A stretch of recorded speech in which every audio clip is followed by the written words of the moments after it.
बिस्मिल्लाहिर्रहमानिर्रहीम। मोहतरम जनाब आसिफ अली जरदारी साहब, जनाब बिलावल भुट्टो जरदारी साहब, जनाब मौलाना फजल रहमान साहब, मेरे भाई मोहम्मद शहबाज शरीफ साहब, जनाब महमूद खान अचकजई साहब, मोहतरम डॉक्टर अब्दुल मालिक साहब, मोहतरम साजिद मीर साहब, जनाब आफ्ताब अहमद खान शेरपाव साहब, जनाब मोहसिन खान दावर साहब, जनाब जमालुद्दीन साहब, जमालदीनी साहब और जनाब अवैस शाह नूरानी साहब, नहायत मुअज़्ज़िज़ कायदीन, मोहतरम शुरकाए कॉन्फ्रेंस और मोहतरम ख़वातीन व हज़रात, अस्सलाम वालेकुम।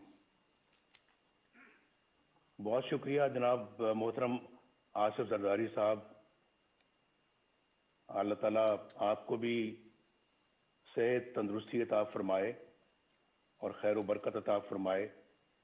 मेरी बहुत सारी दुआएं आपके लिए भी हैं और बिलावल भुट्टो जरदारी साहब के लिए भी हैं।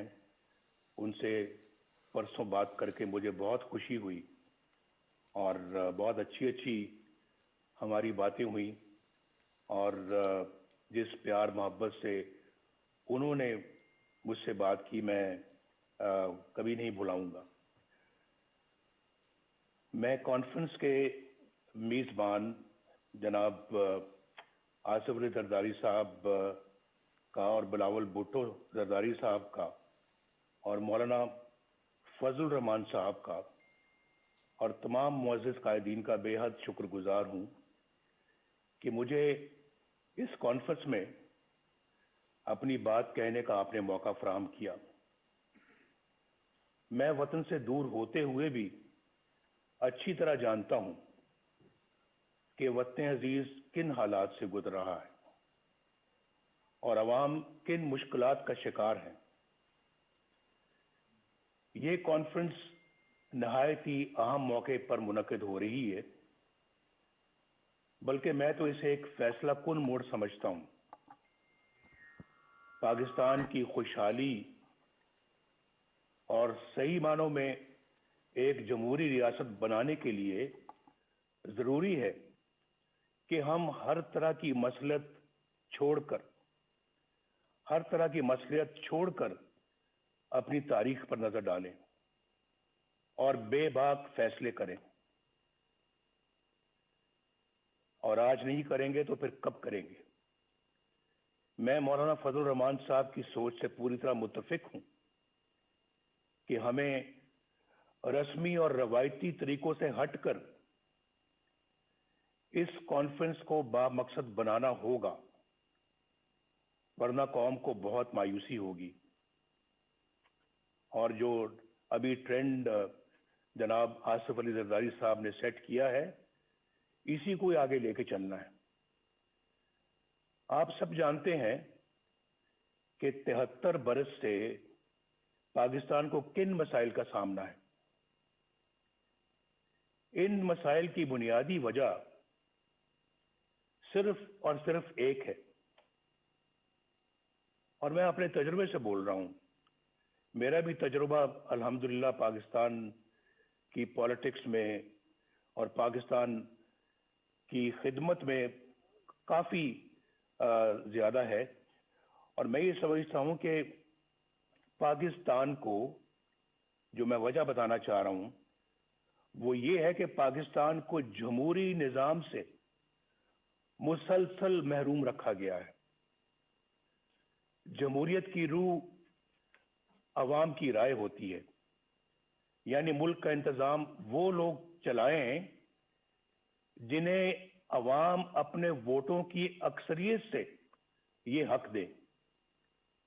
और हमारे आइन की इब्तिदा भी इन्हीं अल्फाज से होती है कि अल्लाह ताला ही कायनात का हाकिम मुतलक है, जिसका कोई शरीक नहीं। اس کے طے کردہ حدود کے اندر رہتے ہوئے پاکستان کے عوام کی طرف سے استعمال کیا جانے والا اختیار ایک مقدس امانت کا درجہ رکھتا ہے۔ آئین کے مطابق ہمارے جمہوری نظام کی بنیاد عوام کی رائے پر ہے۔ دنیا بھر کی جمہوریتوں کا یہی اصول ہے۔ جب جمہوریت کی اس بنیاد پر ضرب لگتی ہے اور ووٹ کی عزت کو پامال کر دیا جاتا ہے تو سارا جمہوری عمل بالکل بے معنی اور جعلی ہو کر رہ جاتا ہے۔ جب عوام کے مقدس امانت میں خیانت کی جاتی ہے اور انتخابی عمل سے پہلے یہ طے کر دیا جاتا ہے کہ کس کو جتانا ہے اور کس کو ہروانا ہے، انتخابات میں دھاندلی سے مطلوبہ نتائج حاصل کر لیے جاتے ہیں اور رہی صحیح کسر حکومت سازی کے لیے جوڑ توڑ میں نکال دی جاتی ہے، تو اندازہ لگایا جا سکتا ہے کہ کس طرح سے عوام کو دھوکہ دیا جاتا ہے اور عوامی مینڈیٹ کیسے چوری کیا جاتا ہے۔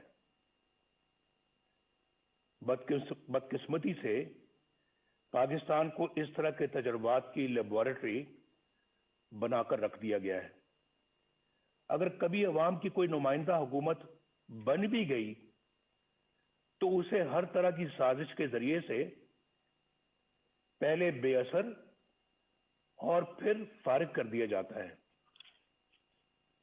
اس میں یہ بھی پرواہ نہیں کی جاتی کہ اس سے ریاستی ڈھانچہ کمزور ہوگا، اقوام عالم میں جگ ہنسائی ہوگی اور عوام کا ریاستی اداروں پر سے اعتماد اٹھ جائے گا۔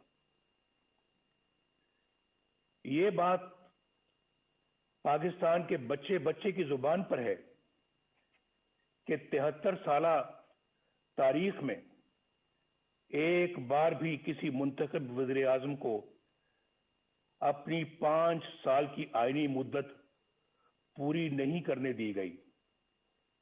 ہر ڈکٹیٹر نے اوسطاً 9 سال غیر آئینی طور پر حکومت کی، جبکہ عوام کے ووٹر سے منتخب وزیر اعظم کو اوسطاً 2 سال سے زیادہ کا عرصہ شاید ہی ملا ہو۔ جرنیلوں کی مہم جوئی کو روکنے کے لیے 1973 کے آئین میں آرٹیکل 6 ڈالا گیا، آرٹیکل 6، لیکن اس کے بعد بھی 20 سال جرنیلی آمریت کے نظر ہو گئے۔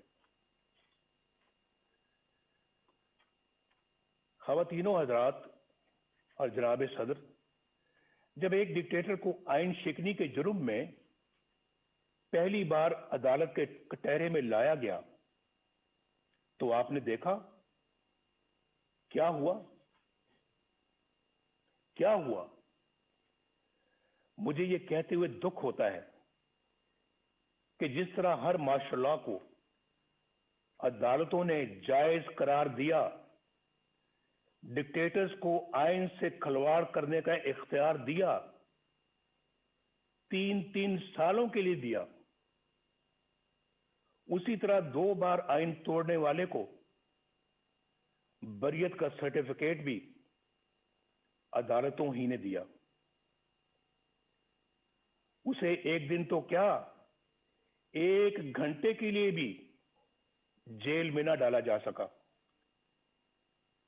پوری داستان ہے میرے پاس جو کسی وقت سناؤں گا کہ کہاں سے کہاں لے گئے، جبکہ آئین پر عمل کرنے والے ابھی تک کٹہروں میں کھڑے ہیں اور جیلوں میں پڑے ہیں۔ ہماری تاریخ میں تقریباً 33 سال کا عرصہ فوجی آمریت کی نظر ہو گیا۔ یہاں صرف ایک ڈکٹیٹر پر مقدمہ چلا، خصوصی عدالت بنی कार्रवाई हुई, उसे आइन और कानून के तहत सजा सुनाई गई, लेकिन क्या हुआ? मैं पूछना चाहता हूं, क्या हुआ? क्या मुजरिम गिरफ्त में आ गया? क्या सजा मिली? ये सब तो दूर की बात। हुआ तो ये कि अदालती सिरे से गैर आईनी करार दे दी गई। यहां कोई ये अनहोनी बात नहीं, यानी पाकिस्तान में ये कोई अनहोनी बात नहीं कि किसी डिक्टेटर के बड़े से बड़े जुर्म पर भी कोई कार्रवाई ना हो, और अगर हो भी जाए तो कोई उसे छू भी ना सके, और अगर कोई फैसला आ भी जाए तो सिर्फ सजा ही नहीं, अदालत को भी हवा में उड़ा दिया जाए। लेकिन आखिर कब तक? कब तक? इसके बरक्स उन सियासतदानों को देखिए जो अवाम के वोटों से वजीर आजम बने। कोई कत्ल हो गया, कोई फांसी चढ़ गया, कोई हाईजैकर बन गया, चोर और गद्दार करार दे दिया गया, किसी को जलावतन कर दिया गया, और कोई उम्र भर के लिए नाअहल हो गया। उनके गुनाह और सजाएं खत्म होने में आ ही नहीं रही। वो झूठे मुकदमात में अपनी माओं, अपनी बहनों, अपनी बेटियों के साथ पेशियां भुगत रहे हैं।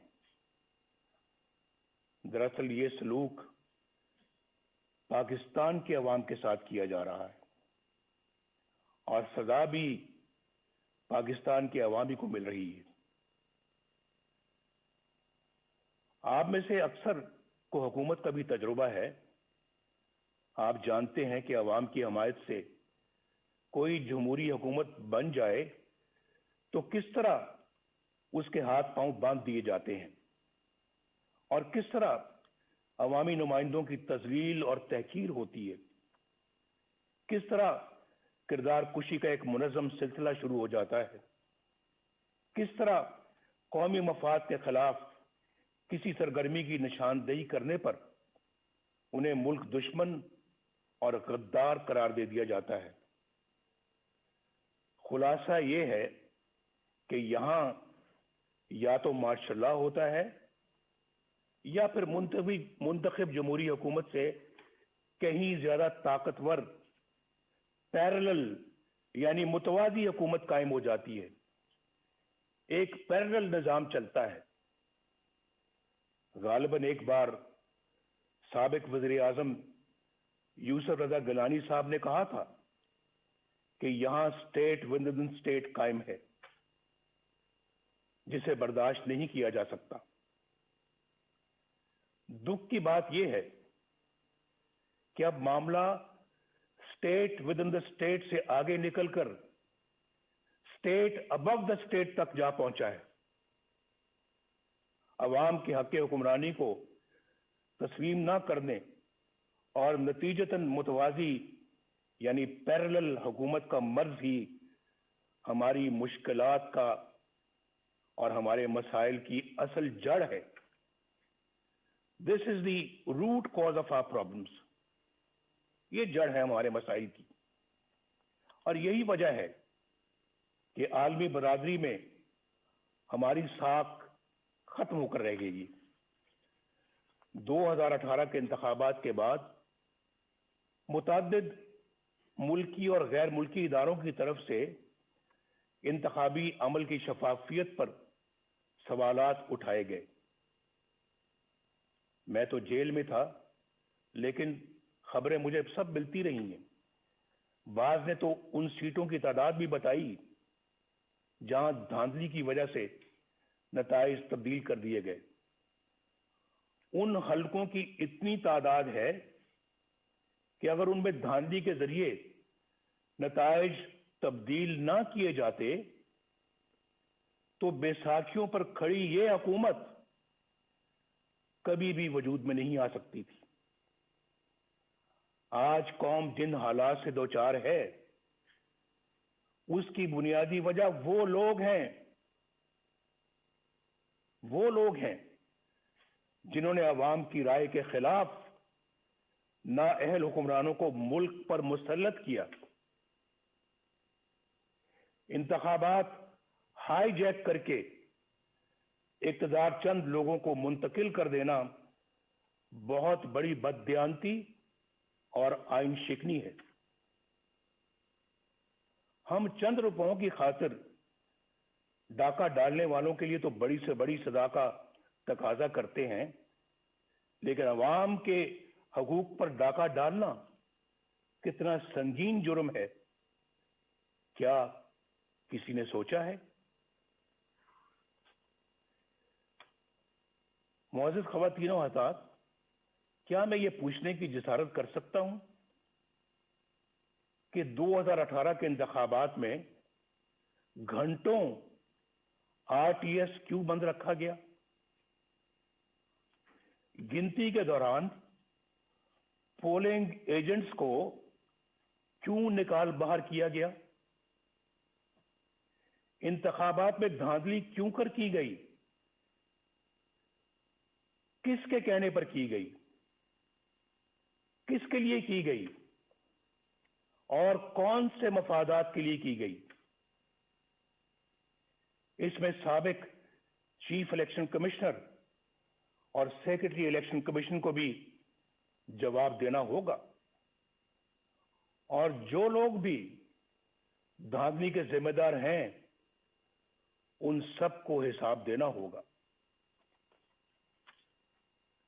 मोहतरम कायदीन कराम, जनाब चेयरमैन, इस नाअहल हुकूमत ने 2 सालों में पाकिस्तान को कहां से कहां पहुंचा दिया है, इसका कोई अंदाजा कर सकता है?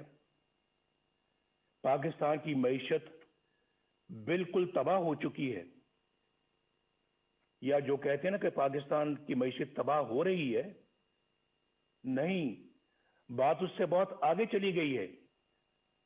पाकिस्तान की मईशत बिल्कुल तबाह हो चुकी है। 5.8% की शरह तरक्की से आगे बढ़ता हुआ पाकिस्तान आज 0 से भी नीचे जा चुका है। पाकिस्तानी रुपया भारत और बांग्लादेश ही नहीं, अफगानिस्तान और नेपाल से भी ज्यादा नीचे गिर चुका है। जिस महंगाई पर हमने मुकम्मल काबू पा लिया था, वो आज कई गुना बढ़ चुकी है। गरीब और मुतवस्सित घरानों के लिए 2 वक्त की रोटी भी मुहाल हो चुकी है। बिजली और गैस के बिल अब आम आदमी पर बम बनकर गिरते हैं। आप कभी अंदाजा कीजिए, वाकईतन बम बन के गिरते हैं। पिछले 2 सालों में 1.5 करोड़ लोग गुर्बत की सतह से नीचे जा चुके हैं, और 1 करोड़ नौकरियों का झांसा देने वाले 1 करोड़ 20 लाख लोगों का रोजगार छीन चुके हैं। इस नालायक हुकूमत ने हर मामले पर यू टर्न लिया है। आज सरमायाकारी बिल्कुल खत्म हो चुकी है। सी पैक सख्त कंफ्यूजन का शिकार है। कर्जे खत्म कर देने का दावा करने वालों ने 2 साल की कलील मुद्दत में कर्जों में इतना इजाफा कर दिया है कि पिछले तमाम रिकॉर्ड टूट गए हैं। ये मैं फैक्ट्स और फिगर्स से सारी बात बता रहा हूं। और इसके बावजूद कोई एक भी बड़ा तरक्याती मंसूबा शुरू नहीं किया जा सका। वो पाकिस्तान जिसके बारे में बैनुल अक़वामी इदारे ये पेशगोई कर रहे थे कि अगले चंद साल में ये दुनिया की सबसे बड़ी 20 मईशतों यानी G20 में शामिल हो जाएगा, आज मुआशी तौर पर मफलूज होकर रह गया है। याद रखिए कि अगर पाकिस्तान में वोट को इज्जत ना मिली اور قانون کی حکمرانی نہ آئی تو یہ ملک معاشی طور پر مفلوج ہی رہے گا.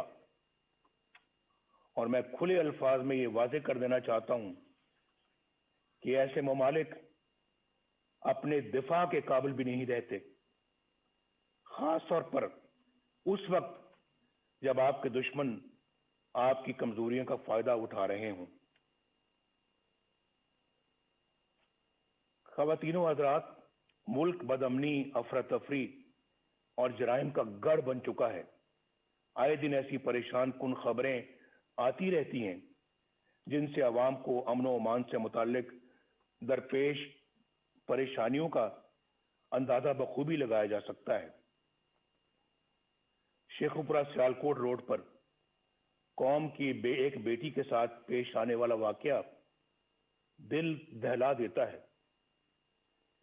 اس آنے کے بعد مزید تکلیف کا باعث اس سنگ دل پولیس افسر کا ہے جو بنیادی انسانی اقدار سے بھی محروم ہے. اس کا بڑا المیہ یہ ہے کہ حکومت کی تمام تر ہمدردیاں قوم کی بیٹی کے بجائے اپنے چہیتے پولیس افسر کے ساتھ ہے. جناب چیئرمین، پاکستان آبادی کے لحاظ سے دنیا کا چھٹا بڑا ملک ہے، جغرافیائی اعتبار سے بھی انتہائی اہم ہے. پاکستان کی خارجہ پالیسی بنانے کا اختیار عوامی نمائندوں کے پاس ہونا چاہیے. ہماری خارجہ پالیسی عوامی امنگوں اور ملکی مفادات سے ہرگز متصادم نہیں ہونی چاہیے. کھربوں روپے کے نقصان اور ہزاروں جانیں قربان کرنے کے باوجود ہم کبھی فیٹف اور کبھی کسی اور کٹہرے میں کھڑے شرمناک صفائیاں پیش کر رہے ہوتے ہیں. جب کشمیر کا نام زبان پر آتا ہے تو 73 سال سے دی جانے والی قربانیاں آنکھوں کے سامنے آ جاتی ہیں. کشمیری عوام پر مظالم کا سلسلہ تو کئی سالوں سے جاری ہے، مگر کشمیر کو ہڑپ کرنے کا حوصلہ آج تک کسی کا نہیں ہوا. اب بھارت نے ایک غیر نمائندہ اور غیر مقبول اور کٹ پتلی پاکستانی حکومت دیکھ کر کشمیر کو اپنا حصہ بنا لیا ہے، اور ہم احتجاج بھی نہ کر سکے. دنیا تو کیا اپنے دوستوں کی حمایت بھی نہ حاصل کر سکے. آخر ایسا کیوں ہے؟ کیوں ہوا ایسے؟ کیوں ہم عالمی تنہائی کا شکار ہو گئے؟ کیوں آج ہماری بات دنیا سننے کے لیے تیار نہیں ہے؟ کیوں ہمارے درینہ اور شانہ بشانہ کھڑے ہونے والے ساتھی ممالک کیوں ہم سے دور ہو گئے؟ شاہ محمود قریشی نے کس منصوبے کے تحت وہ بیانات دیے جن سے ہمارے بہترین دوست سعودی عرب کی دل شکنی ہوئی؟ پاکستان کو اپنے دوست ممالک کی دل آزاری سے اعتراض کرنا چاہیے. OIC ایک اہم ادارہ ہے جس کی افادیت طے شدہ ہے. پاکستان OIC کے بانی ممالک میں شمار ہوتا ہے. پاکستان کو دیگر ممالک کے ساتھ مل کر OIC کو مضبوط کرنا چاہیے. ہمیں سوچنا چاہیے کہ کیوں ہمارے انتہائی قریبی ممالک بھی آج ہم پر اعتماد کرنا چھوڑ گئے. یہ بہت جو ہے یہ فکر کی بات ہے، لمحہ فکریہ ہے ہمارے لیے. اس پہ ضرور غور ہونا چاہیے. لیکن کیا اس طرح کی حکومت ہوگی تو پھر یہی کچھ ہوگا، اور آپ کی خارجہ پالیسی کو بچوں کا کھیل بنا کے رکھ دیا گیا ہے. خواتین و حضرات، وقت آ گیا ہے کہ ان تمام سوالوں کے جواب لیے جائیں. اگر اس کانفرنس میں پیپلز پارٹی سے ताल्लुक़ रखने वाले दो वज़ीर आज़म जनाब यूसुफ रज़ा गिलानी और जनाब राजा परवेज़ अशरफ साहब मौजूद हैं, तो वो अच्छी तरह जानते हैं कि सिविल हुकूमत के गिर्द किस तरह के शिकंजे कस दिए जाते हैं, किस तरह ऐसी कार्रवाइयां हो जाती हैं जिनका वज़ीर आज़म को इल्म ही नहीं होता। खुद मोहतरम जरदारी साहब को भी इसका इल्म है कि ना वज़ीर आज़म को ना सदर को इल्म होता है, और फिर उन कार्रवाइयों की भारी कीमत रियासत को अदा करनी पड़ती है। 4 साल पहले अक्टूबर 2016 में कौमी सलामती के अमूर पर बहस के दौरान जब तवज्जो दिलाई गई कि हमारे दोस्तों समेत दुनिया भर के ममालिक को हमसे शिकायत है और हमें अपना एहतसाब खुद करते हुए ऐसे इकदाम करने चाहिए कि दुनिया हमारी तरफ उंगलियां ना उठाए, तो उसे डॉन लीक्स बना दिया गया। एजेंसियों के एहलकारों पर मुश्तमिल जेआईटी बनी। अंदाजा कीजिए, जेआईटी बनी। सबूत तो किसी के खिलाफ कुछ न था, लेकिन प्रोपेगेंडा मशीनों के हाथों हमें और मुझे भी गद्दार और मुल्क दुश्मन ठहरा दिया गया। वज़ीर आज़म के अहकामात को एक मातहत इदारे के एहलकार की तरफ से की गई ट्वीट में रिजेक्टेड यानी मुस्तरद का टाइटल अता कर दिया गया। आपको सब याद होगा। सी पैक को नाकाम बनाने का सिलसिला 2014 में उस वक्त शुरू हुआ जब धरनों के जरिए चीन के मुअज़्ज़िज़ सदर का दौरा मुलतवी करवा दिया गया। चीन हमारा देरीना और मुखलिस दोस्त है, जो पाकिस्तान के साथ हर मौके पर शाना बशाना खड़ा रहा। पाकिस्तान और चीन के ताल्लुकात मजीद मुस्तहकम करने में और सी पैक के हवाले से सदर शी जिनपिंग का किरदार काबिल तारीफ है। सी पैक का ये अजीम मंसूबा हुकूमत की उसी नाअहली की नजर हो रहा है जो जिंदगी के हर शोबे में नजर आ रही है।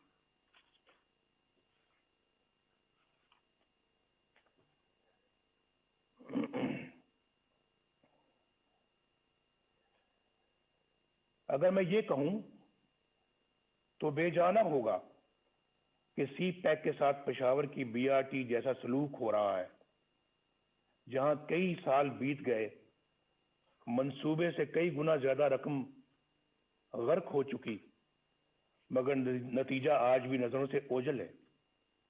आए दिन कभी दौरान सफर बसों में आग लग जाती है, तो कभी बारिश नाकिस तामीर का पोल खोल कर रख देती है।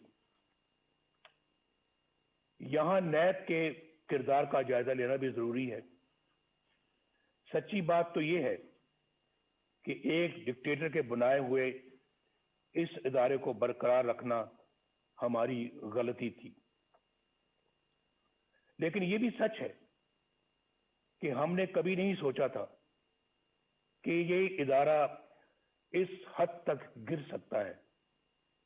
ये इदारा नहीं,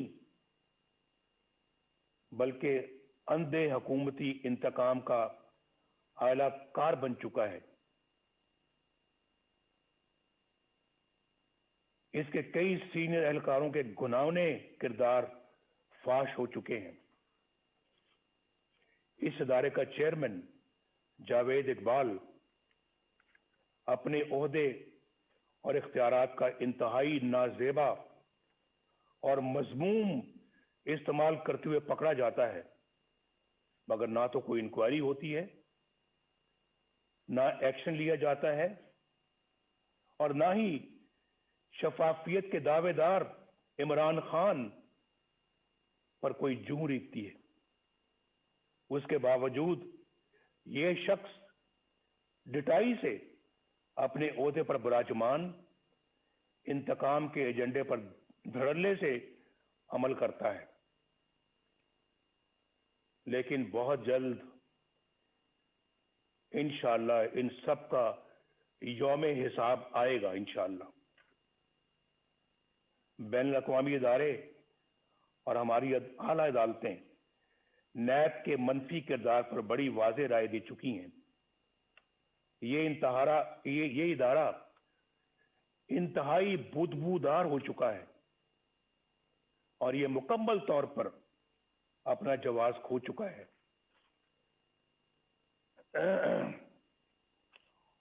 اپوزیشن کے لوگ اس کا نشانہ بنے ہوئے ہیں، جو اپنے گھر کی خواتین کے ساتھ نیب کے دفتروں، عدالتوں اور جیلوں میں رول رہے ہیں۔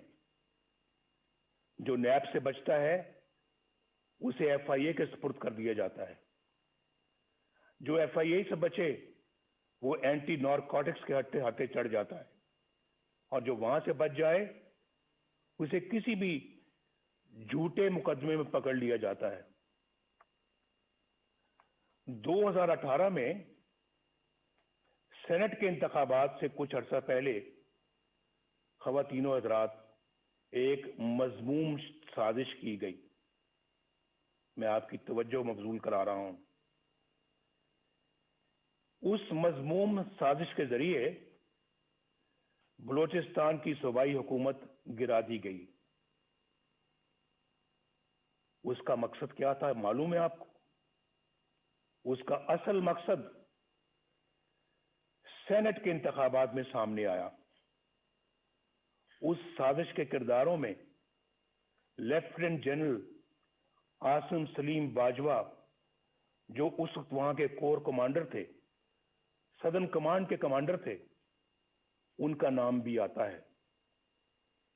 یہ وہی جنرل عاصم سلیم باجوہ ہیں جن کے خاندان کی بے پناہ دولت اور دنیا بھر میں پھیلے ہوئے اثاثوں کی تفصیلات پوری قوم کے سامنے آ چکی ہیں۔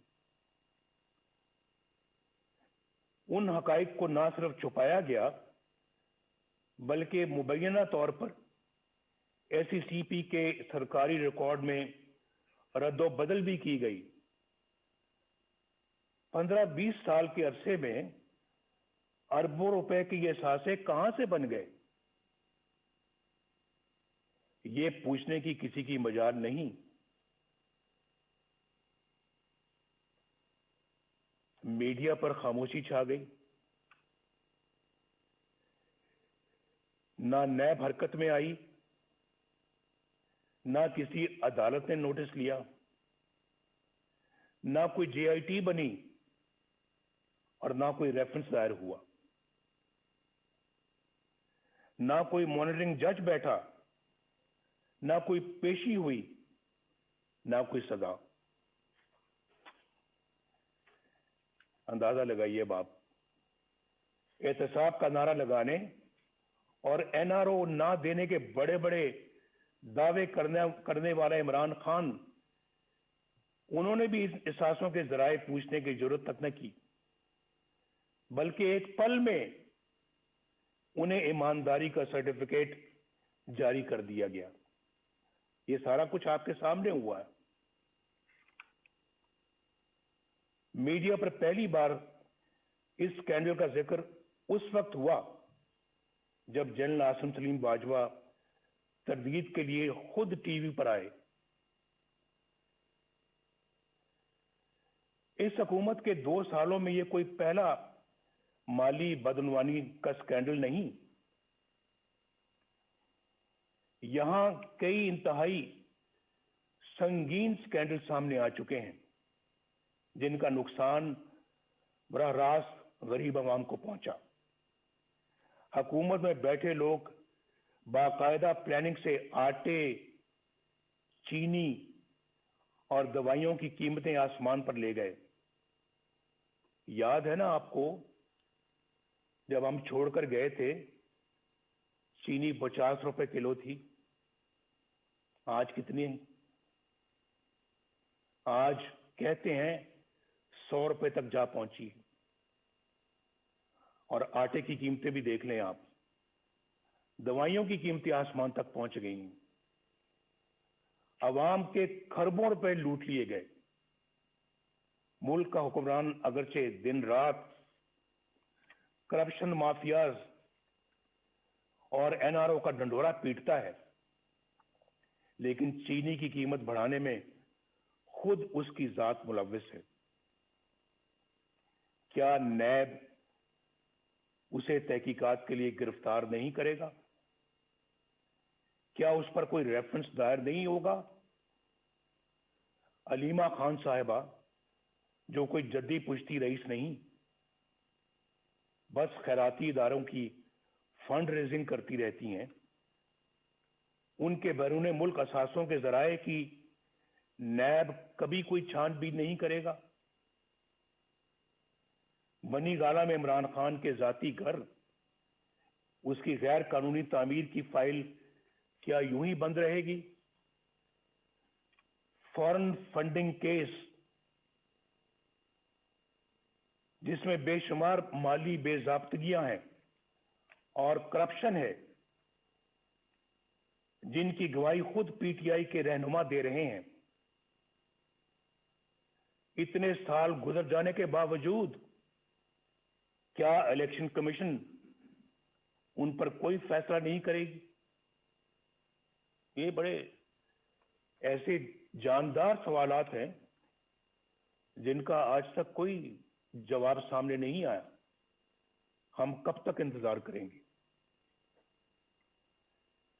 क्या इन तमाम लोगों पर कोई फौजदारी मुकदमा कायम नहीं होगा? क्या बनी गाला में जमीन की खरीद की मनी ट्रेल पर कोई जेआईटी नहीं बनेगी कि ये इतनी बड़ी जायदाद कहां से बनी और कैसे बनी?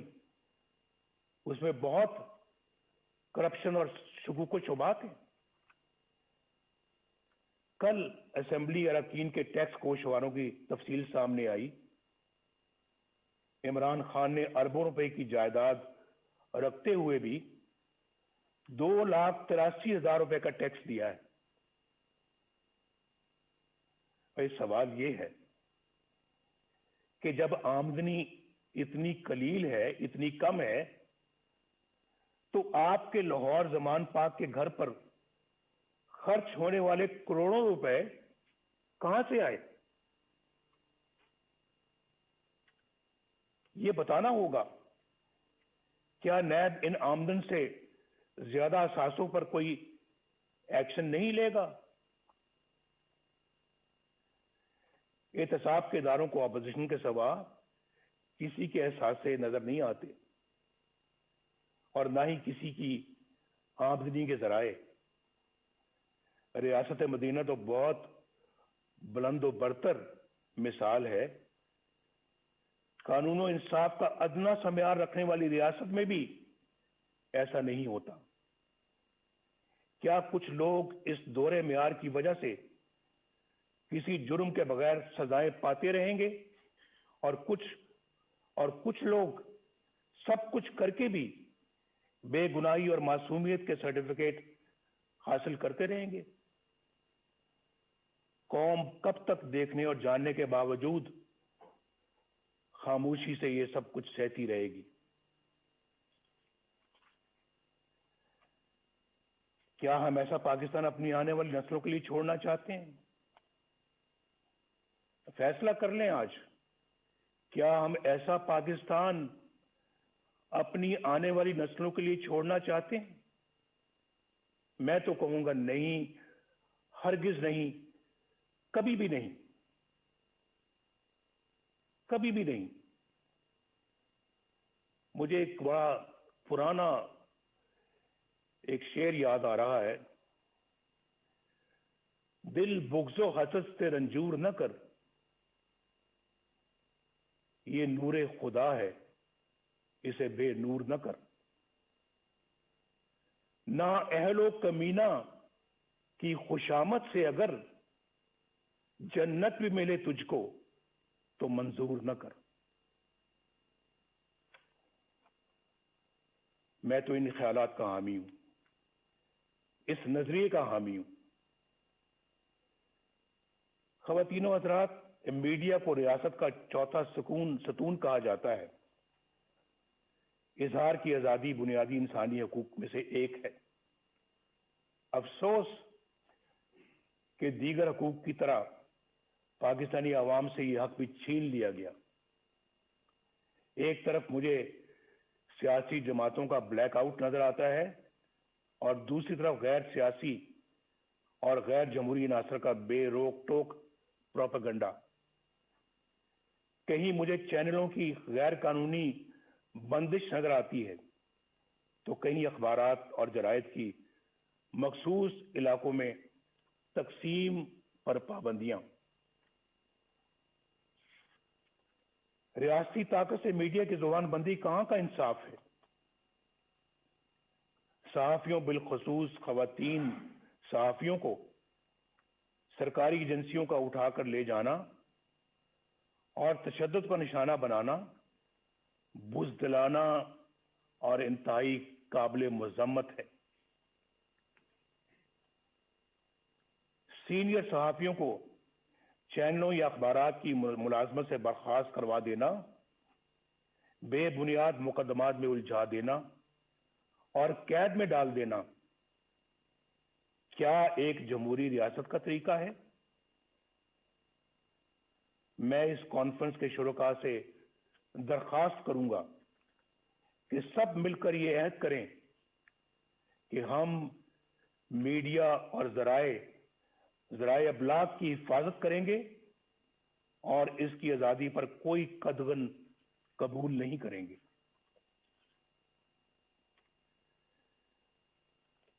ख़वातीनो हज़रात, मोहतरम चेयरमैन बिलावल भुट्टो साहब, जमहूरियत को कमजोर करने और अपना मखसूस एजेंडा नाफिज करने के लिए तकसीम करो यानी डिवाइड एंड रूल यानी लड़ाओ और हुकूमत करो की पॉलिसी मामूल बन चुकी है। कुछ अर्सा पहले तक ये तकसीम सियासतदानों तक महदूद थी, जिन्हें मखसूस हलकों की तरफ से बुलाया, डराया और धमकाया जाता था। ये तरीका सियासी जमातें तोड़ने और फॉरवर्ड ब्लॉक बनाने या फिर मर्जी की पार्टियां बनाने के लिए इस्तेमाल होता रहा और आज भी होता है। महकमा ज़राअत को तो आप समझते ही हैं। आज हमें यह फैसला करना होगा कि हम एक हैं और कौमी मफाद की खातिर तकसीम होने से इनकार करते हैं। अगर हम ऐसा करने में कामयाब हो गए तो फिर यह कॉन्फ्रेंस कामयाब है। ऐसा करने में अगर हम कामयाब हो गए तो ये कॉन्फ्रेंस हमारी तारीख का बड़ा संगे मील बन सकती है। अब डिवाइड एंड रूल का ये हथियार वुकला, दानिश्वरों, ताजरों, सनतकारों और मीडिया के लिए इस्तेमाल हो रहा है, बल्कि अब उसका हदफ अदलिया भी है। जो जज इंसाफ और कानून की राह पर चलता है और दबाव में आने से इनकार करता है, उसे ओहदे से हटाने की साजिशें शुरू हो जाती हैं। जस्टिस शौकत अजीज सदीकी और जस्टिस काजी फायज ईसा की मिसालें हमारे सामने हैं। ये दोनों जज साहबान दयानतदारी, सच्चाई और अमानतदारी की शोहरत के हामिल हैं। आज तक किसी फोरम ने ये तहकीक जरूरी नहीं समझी कि जस्टिस शौकत अजीज सदीकी ने जो कुछ हल्फन कहा, इन्हें हल्फ पर कहा, उसका भी तो जायजा लिया जाए। बाज़ अमीर जजों के साथ یہاں ایسا ہی سلوک کیا جاتا ہے انفارچونیٹلی. یہاں انصاف پسند اور امانت دار نہیں بلکہ ایسے منصف تلاش کیے جاتے ہیں جو ان کے ہر جائز اور ناجائز مطالبات تسلیم کریں، ان کے جبر و استبداد اور بلیک میلنگ کے آگے سرے تسلیم خم کریں، نظریہ ضرورت بنائیں اور پروان چڑھائیں.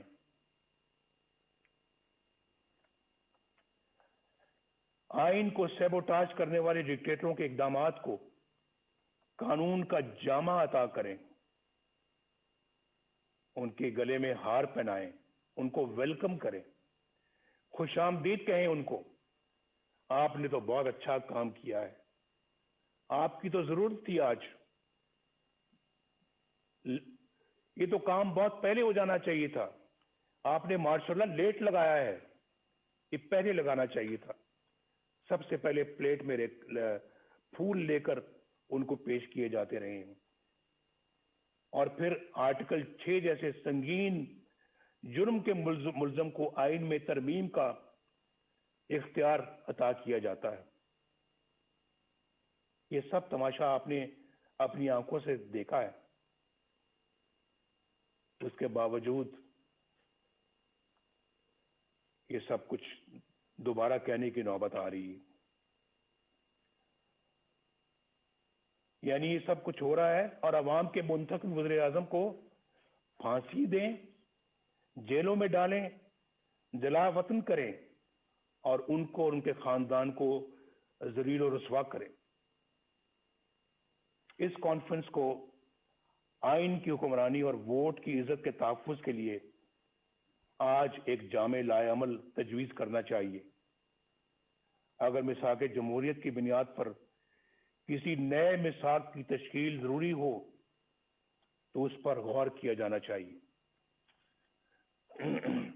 متوازی یعنی پیرل حکومت کی بنیادی مسئلے کو حل کرنے کے لیے ٹھوس حکمت عملی بنائی جائے. عوام کی رائے پر اپنی رائے مسلط کرنے کا نتیجہ سکوت ڈھاکہ کی شکل میں سامنے آیا تھا، لیکن اس عظیم سانے کو بھی بڑی سرد مہری کے ساتھ فراموش کر دیا گیا. میری تجویز ہے کہ یہ کانفرنس حمود الرحمان کمیشن کی سفارشات کو عوام کے سامنے لائے. بہت دفعہ اس کا ذکر ہو چکا ہے اور بار بار ہو چکا ہے، کئی سالوں سے ہو رہا ہے، کئی دہائیوں سے ہو رہا ہے، لیکن میرا خیال ہے کہ آج انہیں عملی جامہ پہنانے کا عہد کرنا چاہیے اور اسے اپنے ایجنڈے کا حصہ بنانا چاہیے. اس طرح کے ٹھوس اقدامات ہی سے ملک کو اس دلدل سے نکالا جا سکتا ہے. اس وقت ہماری اولین ترجیح اس غیر نمائندہ اور نااہل اور سلیکٹڈ حکومت اور اس سے کہیں زیادہ اہم اس نظام سے جس کا میں نے ذکر کیا ہے، اس سے نجات حاصل کرنا ہے. عمران خان ہمارا ایز سچ ہدف نہیں ہے، ہمارا مقابلہ عمران خان سے نہیں ہے. یہ میں الیکشن سے پہلے بھی کہہ چکا تھا اور آج بھی کہہ رہا ہوں. آج ہماری جدوجہد عمران خان کو لانے والوں کے خلاف ہے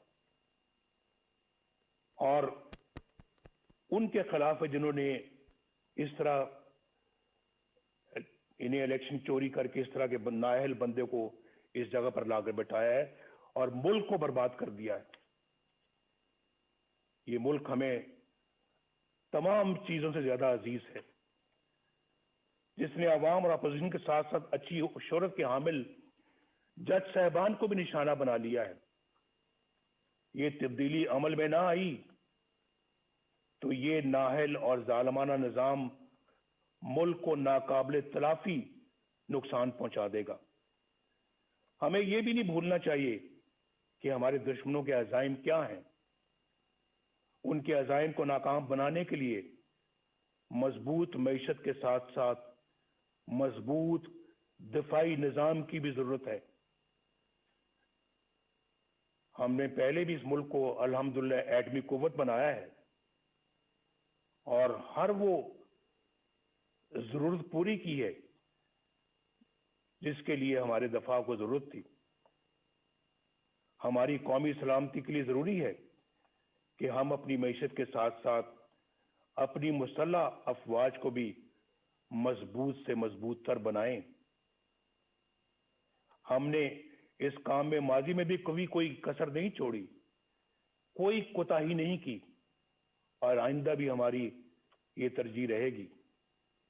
ہمارے دفاع کی مضبوطی اور قومی سلامتی کے لیے سب سے اہم یہ ہے کہ ہماری مسلح افواج آئین پاکستان اپنے دستوری حلف اور قائد اعظم کی تلقین کے مطابق خود کو سیاست سے دور رکھیں اور عوام کے حق حکمرانی میں مداخلت نہ کریں.